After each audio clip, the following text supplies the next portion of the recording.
Assalamualaikum warahmatullahi wabarakatuh. Ila khudrati Nabil Mustafa Rasulullah sallallahu alaihi wasallam wa ikhwanihi minal anbiya wal mursalin wal awliya wasyuhada wasyolihin wal malaikatil muqarrabin, khususun Syekh Handal Kitab Syekh Abdul Qadir Al-Jailani wa khususun Syekh Muhammad Nasir wa khususun man ajazani Syekh wa masyayikh masih wa khususun masyayikh وخصوصا لوم الفاتحة.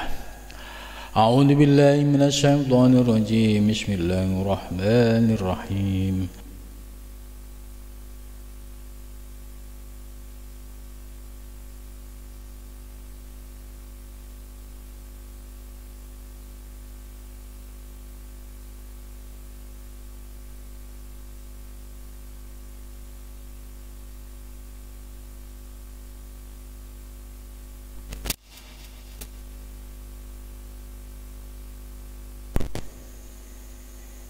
Razaqani bi ilmil ulama ilmu hakikin wa arsadani ila tariqim mustaqim wa ala sayyidina Muhammadin sallallahu alaihi wasallam alladhi jaa bi syari'ah wa tariqah wal haqiqah wal ma'rifah wa ala alihi wa sahbihi ajmain, amma ba'du. Subhanaka la ilma lana illa ma 'allamtana innaka antal alimul hakim. La haula wa la quwwata illa billahil aliyyil azim. Rabbi shrah li sadri wa yassir li amri wahlul 'uqdatam min lisani yafqahu qawli. Amin ya rabbal alamin. Malam ini kita melanjutkan kajian Tafsir Al-Jailani surat At-Taubah. Ya, surat At-Taubah ini isinya banyak terkait dengan persoalan perang pada zaman Nabi Muhammad SAW. Namun makna-makna yang terkandung di dalam Al-Quran itu sifatnya universal. Maka sekalipun asbabun nuzulnya itu berkaitan dengan peristiwa pada zaman Nabi, akan tetapi makna dan substansinya itu relevan sepanjang masa. Malam ini kita akan melanjutkan dari ayat sebelumnya. Sudah membahas ayat yaitu 9, 10, 11 ya. Malam ini ayat 12, 13, 14. A'udzu billahi minasyaitonir rajim. Bismillahirrahmanirrahim. Wa inna kathu aymanahum min ba'di ahdihim wa ta'anu fi dinikum faqadilu a'immatal kufr innahum la aymana lahum la'allahum yantahun. Ala tuqatiluna qauman nakathu aymanahum wa hammu bi ikhrajir rasul wa hum bada'ukum awwala marrah atahshawnahum wallahu ahaqqu an tahshahu in kuntum mu'minin. Qatiluhum yu'adzibhum Allahu bi'aydikum wa yukhzihim wa yansurkum alaihim wa yashfi sudur qaumin mu'minin wa yudhib ghaidha qulubihim wa yatubu Allahu ala man yasha wallahu alimun hakim. Jadi pola ayat dalam surat At-Taubah itu ya selalu membahas tentang bagaimana merespon orang-orang kafir Quraisy yang mereka sudah berjanji tapi mengingkari. Ya, kemudian sikap yang disampaikan oleh ayat ini memberikan peluang mereka untuk bertaubat. Jadi fa'in tabu, yaitu ada beberapa peristiwa yang selalu dinanti. Fa'in tabu, jika mereka bertaubat. Ya, jadi ini ada beberapa ayat terkait peristiwa sebelumnya. Pada minggu lalu juga sama, ya, fa in tabu wa aqamus shalah wa atuz zakah fa ikhwanukum fiddin. Jika mereka bertobat, melaksanakan sholat, mengeluarkan zakat, ya mereka saudaramu dalam satu agama. Ayat yang ini juga sama, ya, ada wa yatubu wa ala may yasha.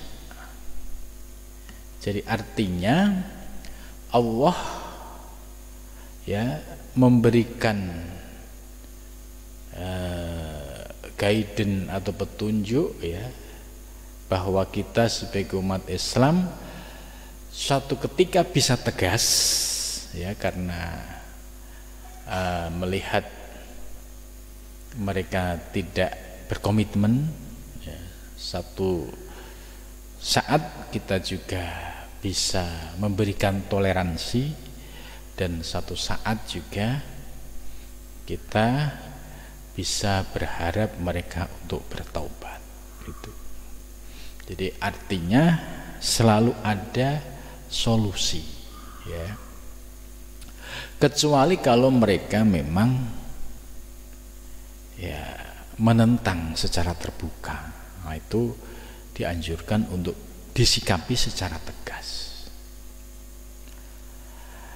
Nah, kita mulai bahas dari ayat 12 tadi. Wa innakasu, ya, jika mereka merusak atau tidak berkomitmen aimanahum terhadap, ya, sumpah mereka atau janji mereka, mimba di ahdihim, setelah mereka menyampaikan janji. Itu. Jadi zaman dulu, ya, orang-orang kafir Quraisy itu ketika posisinya sudah kalah, ya, itu dikasih peluang oleh Nabi. Kalau mereka misalkan mau mentaati perjanjian yang disebut muahadah atau misak, ya akan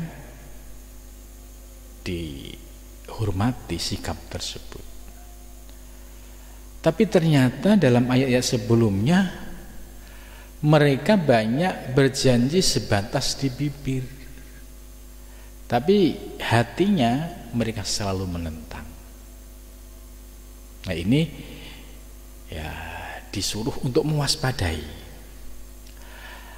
Kalau mereka sudah benar-benar merusak janji yang disepakati, wa innakatsu aimanahum mim ba'di aidihim wa ta'anu fi dinikum, ya, bahkan mereka berani mencela fi dinikum, terhadap agamamu, ya, mereka pura-pura baik, tapi sesungguhnya mereka itu masih menaruh dendam, ya, karena merasa Islam ini sebagai agama baru, tapi mendapatkan respon luar biasa. Nah, orang-orang yang merasa terganggu kepentingannya, terganggu bisnisnya, ya, mereka pasti akan bersikap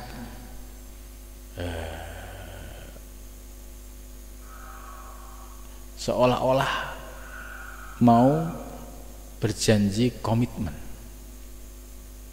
Nah, padahal sesungguhnya mereka hatinya tidak pernah mau tunduk, ya, karena dia menyerah itu faktor situasi.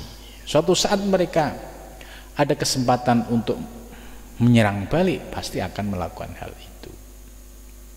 Nah, berkaitan dengan ingkar janji ini, dan mereka bahkan ya wa ta'anu fi dinikum, mereka mencela agama kita. Apaan itu agama Islam? Itu kan agama bikinan Muhammad. Muhammad itu siapa? Itu mereka selalu mencari ya celah untuk menjelekkan, untuk mencaci agama Islam. Kalau ada orang yang memiliki sifat yang demikian, yaitu mereka sudah ingkar janji, kemudian ditambah mencela agama kita. Oleh ayat ini perintahnya faqatilu, ya, faqatilu ayyuhal guzzah al-murabbitun qulubikum ma'awah wa rasuluh. Jadi faqatilu ini dalam konteks zaman Nabi, ya, zaman Nabi itu disuruh untuk merangi mereka, membunuh mereka. Karena sikap mereka ini sudah tidak menghormati kesepakatan, bahkan menghina ajaran kita, itu boleh faqatilu. Nah, bagaimana ayat ini jika diterapkan pada zaman sekarang? Ya, apakah faqatilu ini dimaknai secara teks harus diperangi, harus dibunuh? Ya. Nah, tentu disesuaikan dengan situasi dan kondisi zamannya. Kalau zaman Nabi oke, karena zaman itu ya belum ada aturan hukum, bahkan ya bagi orang-orang yang menentang Islam itu boleh untuk dibunuh. Nah, ketika negara sudah terbentuk ya dengan aturan masing-masing setiap negara, ya seperti negara Indonesia sudah punya aturan tersendiri, ya. Kalau ada orang yang tidak komitmen kemudian menghina agama, ya ini tidak harus faqatilu secara fisik, ya, tapi bisa dilaporkan dengan tuduhan yaitu penodaan agama, karena negara kita negara hukum. Itu. Jadi faqatili ini harus dipahami sesuai konteksnya. Kalau di Indonesia faqatili dipahami oleh kelompok yang keras, maka mereka akan membawa pedang. Ya, kelompok-kelompok yang mereka memang memahami Al-Quran secara teks. Ya, kenapa kamu melakukan bom bunuh diri? Kenapa kamu melakukan membunuh orang? Nah, ayatnya faqatilu, bunuhlah. Nah, ini jangan sampai memahami ayat Al-Quran itu ya sebatas terjemahan, tapi harus memahami konteksnya. Kalau konteks di Indonesia faqatilu, ya laporkan ke pihak berwajib biar diproses secara hukum. Kalau dia menodai agama, ya itu sudah ada aturan hukumnya. Tidak boleh main hakim sendiri, langsung bunuh, langsung penggal, enggak boleh. Ini. Tapi bagi kelompok yang tekstual, apalagi masuk jaringan kelompok yang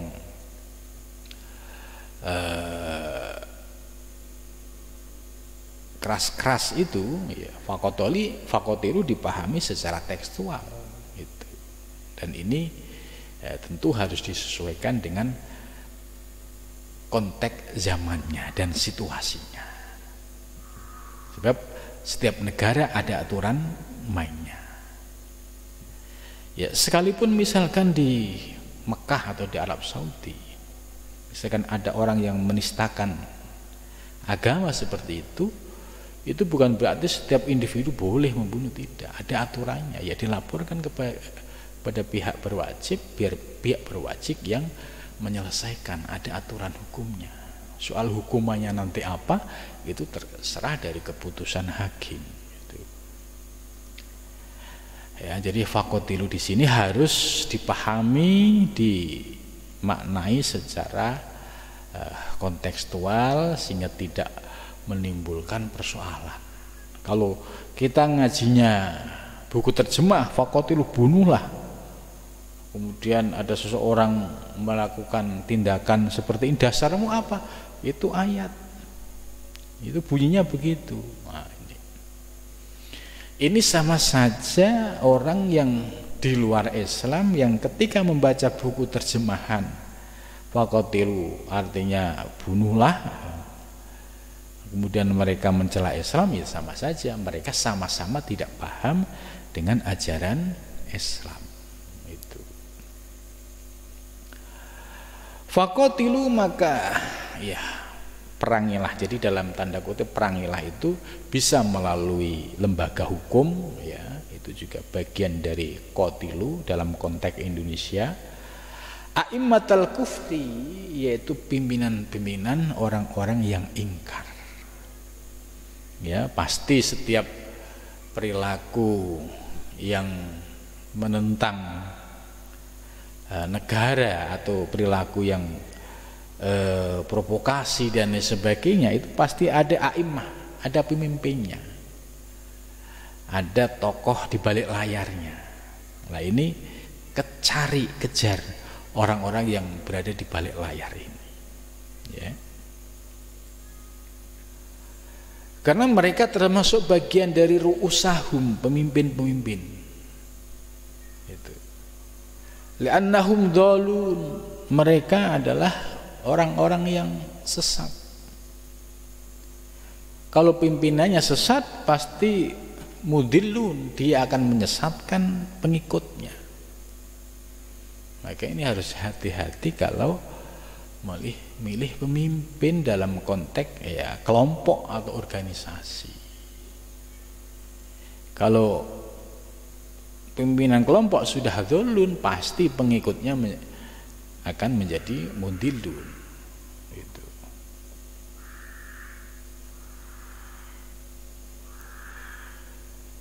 Nah, kemudian selanjutnya innahum la aymana lahum, ya sesungguhnya mereka, ya mereka orang-orang yang ingkar janji tadi, la aymana, ya tidak ada janji, tidak ada komitmen, ya lahum, bagi mereka aslan, ya sama sekali. Sebab oleh ayat ini dijelaskan kenapa mereka menjadi orang yang tidak bisa dipegang janjinya, kenapa mereka menjadi orang yang selalu menentang gitu. Oleh penafsiran Syekh Abdul Qadir Jailani, ya karena karakter, sifat atau unsur di dalam diri seseorang tersebut itu sudah muncul bibit-bibit syirik dan sikok perpecahan itu. Jadi orang yang kayak begini sulit untuk diajak damai. Jadi di dalam dirinya itu sudah ada unsur yang sudah melekat, yaitu ala syirki wasyikok. Ya, ada kesirikan, yaitu menentang ajaran Islam, wasyikok, ya pengen perang, pengen berantem, diajak damai nggak mau. Itu. Nah, maksud ayat ini juga memiliki relevansi ya dalam kehidupan sekarang ini. Ya selalu ada orang yang karakternya itu ala syirki, ya syirik ini bukan berarti artinya iri dengki, bukan. Oh kamu syirik, ya. Tapi syirik adalah orang yang memang hatinya tertutup, ya tidak mau membuka untuk menerima ajaran Islam, dan mereka mengekali dengan menyembah berhala. Itu syirik. Wasikok, nah karakternya ya pengen berantem gitu. Disuruh baik-baik untuk membangun lingkungan masyarakat yang damai, tidak bisa. Ya pengennya nyari masalah, pengennya berantem. Nah, sikok ini harus diwaspadai ya apabila ada di dalam diri kita. Itu. Jadi istilahnya kalau kita mengikuti teori dalam ilmu tasawuf ya, karakter api, air, angin, tanah ini akan membentuk sifat dan perilaku seseorang. Karakternya tanah itu ya mudah mengalah, ya tidak mau ribut itu. Tapi kalau karakternya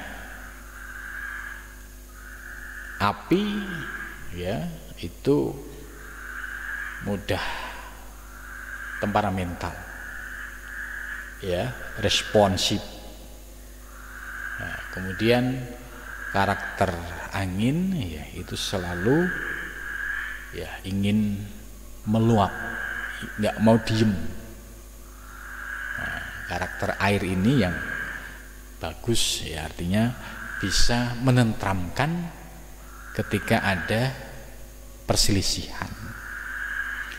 Lah sikok ini pasti ada orang yang dominasi ya karakter api ya ditambah kobaran angin, itu karakternya itu pengen cari musuh aja gitu.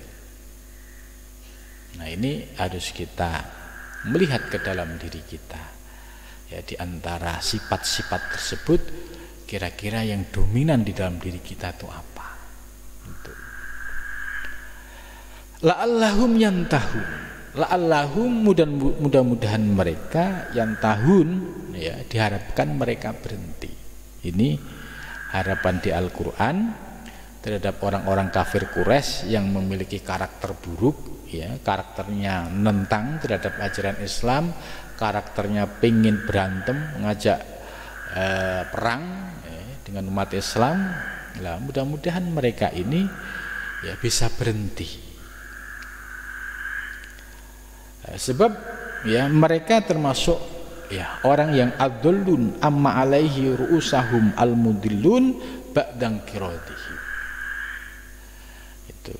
Jadi ini yang perlu dipahami ya, bahwa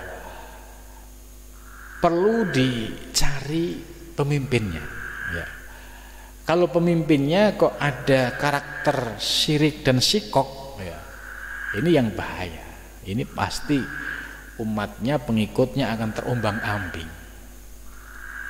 Itu kalau ada karakter pemimpin kok karakternya itu mencela sana mencela sini, pokoknya semua orang diajak berantem gitu. Nah ini yang dimaksud oleh ayat ini ya, perlu diwaspadai. Sebab kalau pemimpinnya karakternya itu selalu ingin berkonflik dengan orang lain ya, selalu cari masalah, maka dampaknya apa? Dampaknya ke pengikutnya.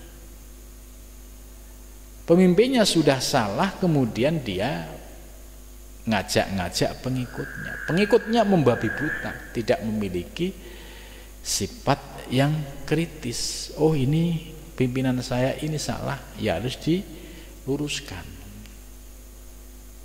Nah, kadang karakter yang demikian ini membuat pengikutnya juga ikut membabi buta.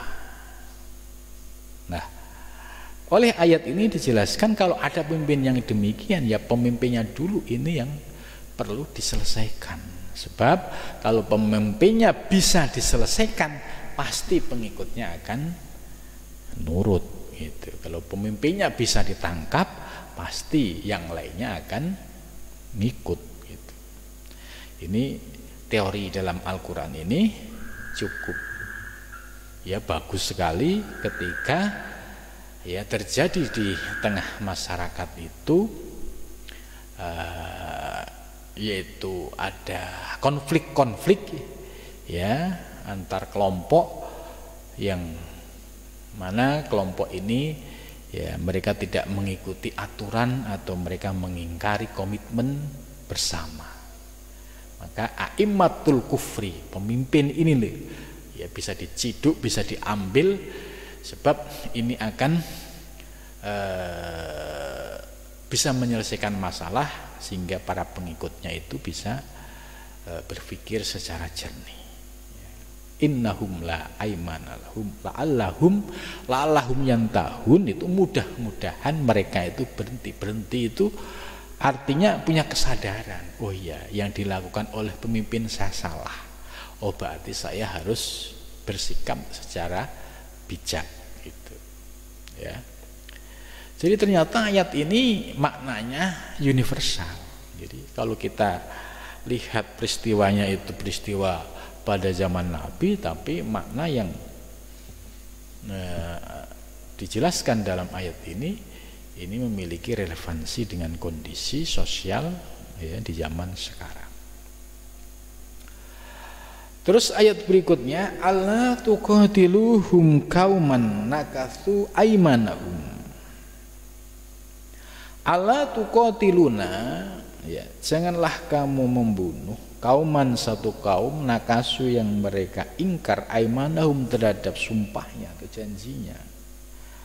Wahammu, dan mereka bertujuan bermaksud bi ikhrajir rasul, dengan mengeluarkan rasul min Makkah, dari Mekah. Wahum, dan bermula mereka badaukum, mereka telah memulai dari kalian semuanya, yaitu memulai dengan permusuhan bil mu'addah wal mukhasamah awwala marratin, pertama kali, yaitu fi badil Islam, pada permulaan Islam, khina tahaddu ma'a Rasulillah bil mu'aradah fa afhamu wa taja'u ila muqara'ati wal musyajarati atasawnahum, apakah kamu takut terhadap mereka? Jadi ayat ini menjelaskan bahwa zaman Nabi dulu yaitu ya ada kaum yang selalu ingkar terhadap janjinya. Ya maksudnya mereka perang kalah, kemudian menyerah, terus ingin membangun kebersamaan. Ya, terus mereka berjanji. Akan tetapi janji mereka selalu dirusak sendiri. Ini nakasu aimanu. Bahkan mereka ya dulu pernah, mereka ini orang-orang yang kalah terus berjanji, mereka ini dulu pernah mengusir Rasul dari kampungnya, yaitu dari Mekah. Itu hammu bi ikhrajir Rasul min Makkah. Dan mereka ini orang yang selalu memulai gitu. Jadi dalam ayat-ayat Al-Quran ini sudah jelaskan, dan yang selalu memulai itu adalah kafir Quraisy ya. Nabi Muhammad SAW bisa dilihat ketika dakwah di Mekah ya, beliau menggunakan cara yang bil hikmah, tapi selalu dilawan dengan kekerasan sampai akhirnya Nabi harus hijrah. Setelah Nabi hijrah ke Madinah, orang-orang kafir Quraisy merasa belum puas melihat Nabi Muhammad di Madinah membangun kekuatan. Ya, orang-orang kafir Mekah datang ke Madinah ya untuk memancing ya keributan. Itu. Jadi beberapa kali sebelum perang Uhud itu ada pancingan-pancingan dari kelompok kafir Quraisy ya, supaya umat Islam yang di Madinah itu melakukan perlawanan. Tapi ya mereka menunggu instruksi dari Nabi ya. Ketika sudah ada instruksi untuk perang, ya barulah ya umat Islam satu komando mengikuti perintah Nabi Muhammad SAW. Jadi artinya mereka ke Madinah ya dari Mekah belum puas karena Nabi Muhammad merasa mendapatkan dukungan di Madinah, mereka datang ke Madinah yaitu untuk memancing, untuk ngajak perang. Maka ayat ini benar ya, hum bada'ukum awamal, mereka selalu membuat masalah, selalu mengajak untuk perang. Yaitu fi bad'il Islam, pada saat awal-awal ya di dalam kedatangan Islam. Kemudian ayat ini atasawnahum ini memberikan tantangan terhadap umat Islam. Hei umat Islam, kamu sudah tahu semua orang-orang kafir Quraisy karakternya selalu ingkar janji, dan bahkan mereka pernah mengusir Rasulmu, dan orang-orang kafir Quraisy selalu memulai bikin masalah. Atasawnahum, apakah kalian takut terhadap mereka? Nah, ini untuk memotivasi kepada umat Islam ya, jadi supaya memiliki militansi, keberanian untuk melawan mereka. Atasawnahum, apakah kalian takut kepada mereka? Nah, kemudian dijawab oleh ayat berikutnya, fallahu ahaqqu antasaw, ya, sebenarnya yang paling layak engkau takuti yaitu Allah Subhanahu wa ta'ala, in kuntum mu'minin. Jadi bagi orang-orang yang beriman, yang layak untuk ditakuti hanya Allah Subhanahu wa ta'ala. Jadi ini ciri-ciri yang sederhana. Kalau orang beriman pasti akan membela nabinya, orang beriman pasti akan membela agamanya. Orang yang beriman dia tidak akan takut kepada musuh-musuh yang menjadi penentang agama Islam itu. Nah, tapi ada juga yang tidak mukmin, artinya fasikin. Fasik itu bisa jadi mereka ketika bersama Nabi dia ngaku beriman, tapi suatu saat ketika agak jauh Nabi ya bisa menentang itu.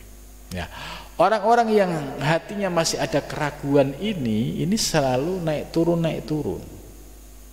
Ya, ketika bersama umat Islam, wah dia seolah-olah ya kami adalah termasuk orang yang beriman. Tapi suatu saat mereka dekat dengan kafir Quraisy, imannya goyah, ya.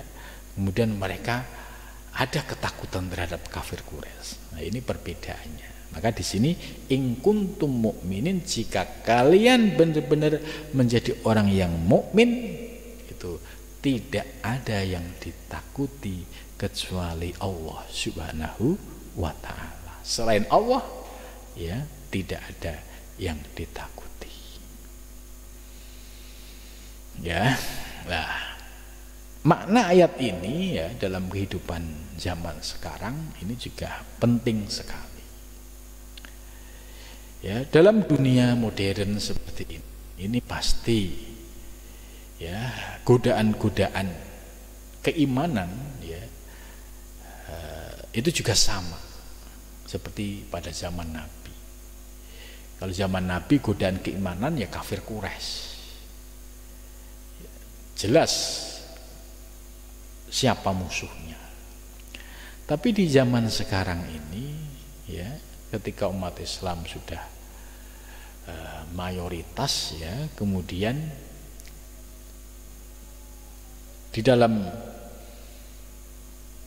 berdakwah ini pasti ada saja yang namanya tantangan, ada saja ya selalu muncul orang-orang yang tidak suka, orang-orang yang mencoba menghalangi, mengganggu.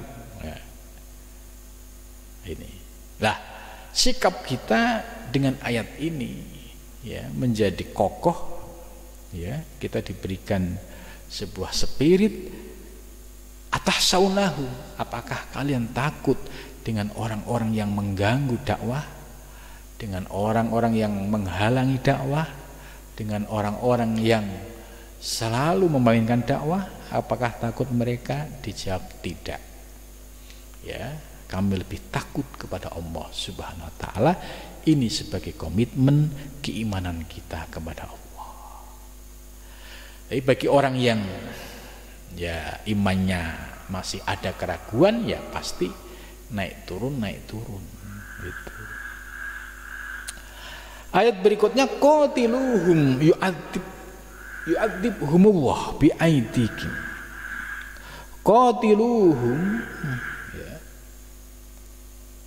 perangilah mereka, haitsu wajadtumuhum, dimanapun kamu berada.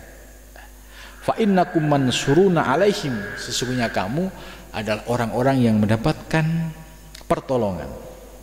Ya, sekali lagi makna qatiluhum ini ya jangan dipahami secara tekstual, perangilah, bunuhlah dimanapun kamu berada, ketemu orang yang dianggap tidak iman langsung dibunuh, ya ini bisa bermasalah. Ya kalau di negara Indonesia ya pasti akan berurusan dengan polisi. Ya dimanapun negara-negara di dunia ya pasti kalau perilakunya seperti ini ya juga pasti akan berurusan dengan pihak polisi, karena dia memahami teks ayat ini tidak sesuai dengan tempatnya. Maka ya jangan sampai ya kita belajar Islam itu sebatas membaca buku Al-Quran tapi terjemahan. Ya kalau terjemahan qatiluhum itu artinya bisa membunuh, bisa perang.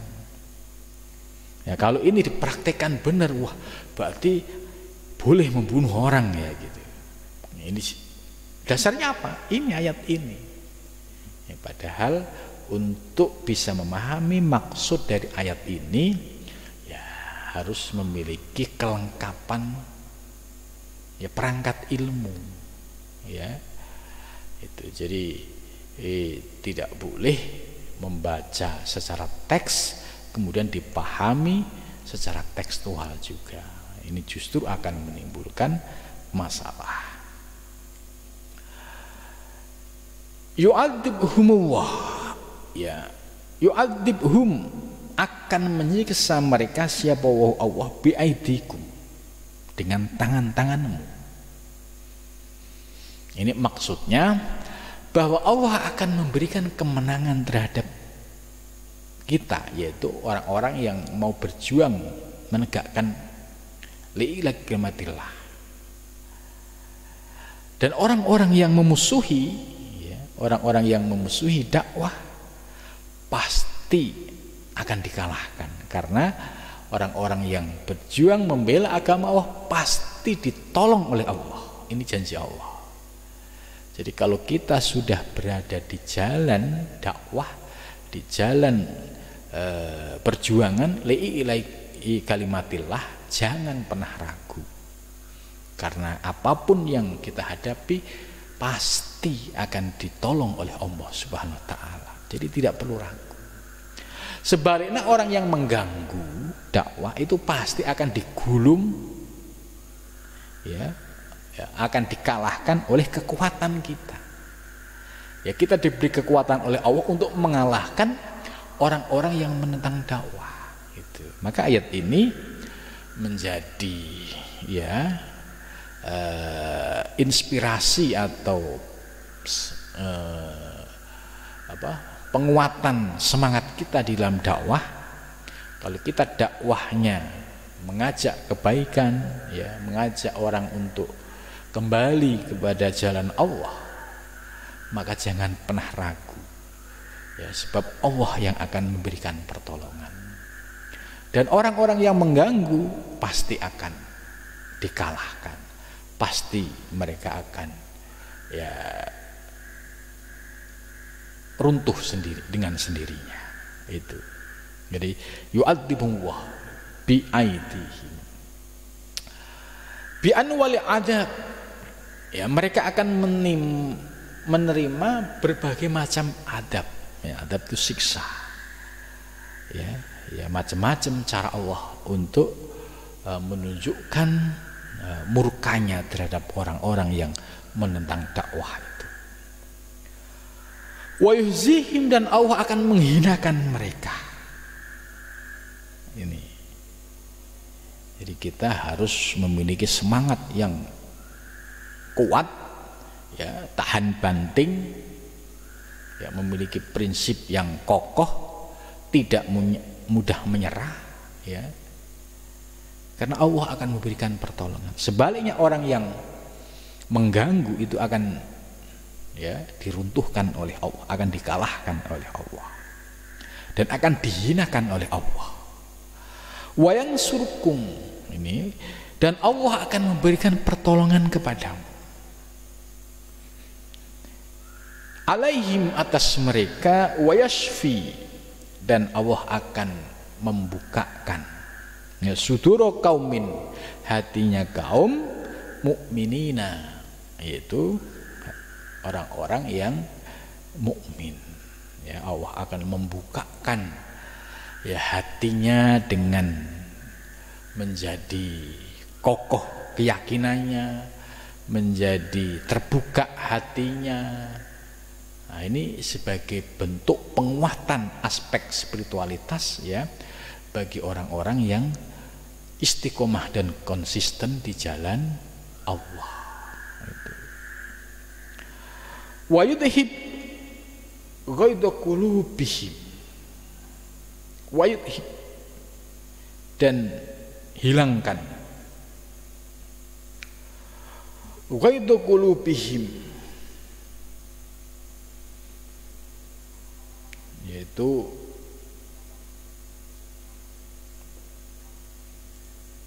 virus yang ada di dalam hati mereka.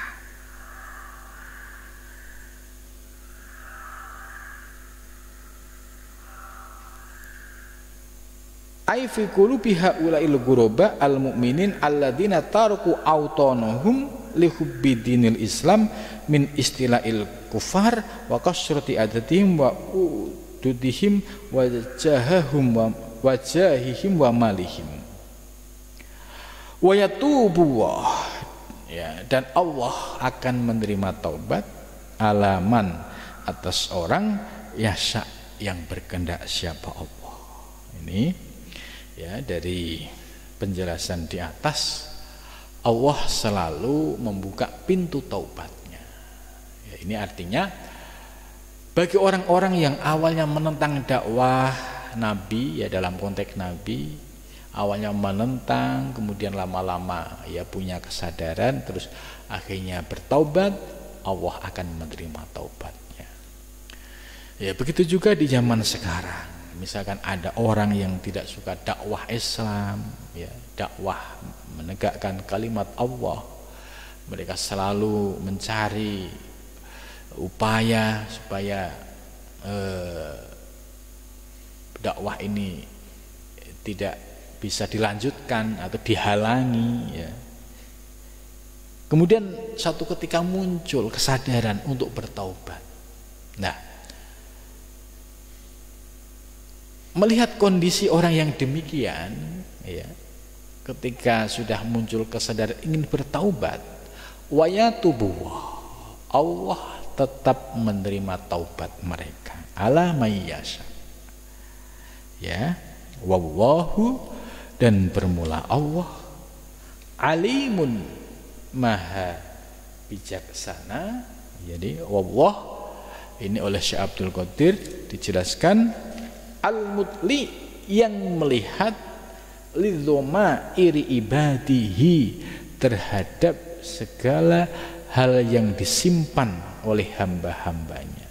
Alimun, Allah maha mengetahui.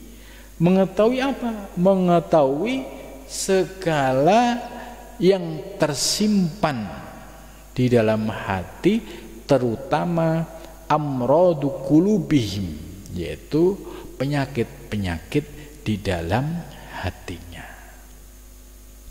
Jadi semua itu yang sebagaimana dijelaskan di atas, ya, sikap menentang dakwah, ya, sikap tidak komitmen dengan janji, ya, itu semua karena di dalam hatinya ada amrod, ada penyakit. Nah, Allah itu tahu semua penyakit-penyakit itu. Maka suatu ketika hatinya mendapatkan hidayah, kemudian terbuka, bertaubat, ya. Kalau zaman Nabi mereka mengucapkan kalimat syahadah di hadapan Nabi, kalau di zaman sekarang yang awalnya dia menentang kemudian menjadi bertaubat, menerima, mendukung, ya. Alimun hakim, Allah tahu gerak-gerik hati seorang hamba itu tahu. Allah juga tahu, ya, penyakit-penyakit batiniah yang ada di dalam hati seorang hamba juga Allah tahu. Hakimun, dan Allah maha bijaksana. Nah, ini bijaksananya Allah itu luar biasa. Yang awalnya dia menentang, kemudian mau tobat, itu pun diterima tobatnya. Inilah menunjukkan bahwa Allah subhanahu wa ta'ala itu maha hakim, maha bijaksana, ya. Jadi dari penjelasan ayat tadi bahwa dalam sejarah, ya, zaman Nabi itu selalu ada orang-orang yang memiliki sifat ingkar janji terhadap komitmen, kemudian mereka juga mencoba mengganggu dakwah Nabi, bahkan juga sampai melakukan penyerangan. Tapi suatu saat ketika hatinya terbuka, ya, ingin mengikuti ajaran Nabi, ternyata, ya, diberikan karpet merah, artinya Allah membukakan pintu taubat untuk mereka. Ya, begitu juga di dalam zaman sekarang, ya. Tentu tidak semua orang itu di dalam menerima dakwah itu langsung bisa diterima dengan baik, tidak. Ya, ada dinamika, ada yang awalnya menolak keras, itu ajaran apa, itu ajaran bid'ah, itu ajaran sesat, itu. Ya, sudah nyesatin, sudah bid'ahin, bahkan ngafirin. Nah, suatu saat kok terbuka hatinya, oh iya, ternyata itu ajaran yang mempelajari aspek batin, yang mempelajari gerak-gerik batiniah kita, hati kita, yang mempelajari soal nafsu-nafsu kita. Nah, setelah muncul kesadaran ternyata ini ajaran yang sangat bermanfaat, sangat mulia, kemudian ingin bertaubat dan mengikuti, ini oleh ayat ini wayatubullah, Allah menerima taubat mereka. Jadi jangan sampai kita menjustifikasi orang yang awalnya menentang itu akan selamanya menentang, tidak, ya, karena hati itu naik turun, ya muqallibal qulub, ya, hatinya itu bolak-balik. Ya, dulu menentang, sekarang jadi jatuh cinta. Dulu menolak, tapi didengerin pengajiannya kok lama-lama enak, ya, akhirnya ikut. Nah, ini sebagaimana ayat ini wayatubu, Allah menerima taubat mereka, yaitu orang yang ingin kembali menuju Allah subhanahu wa ta'ala. Mudah-mudahan dengan pengajian malam ini bisa menguatkan keimanan kita, keyakinan kita untuk senantiasa berjalan menuju Allah subhanahu wa ta'ala. Mudah-mudahan kita diberikan kekuatan istiqomah, amin ya rabbal alamin. Wallahul muwaffiq ila aqwamit thoriq. Assalamualaikum warahmatullahi wabarakatuh.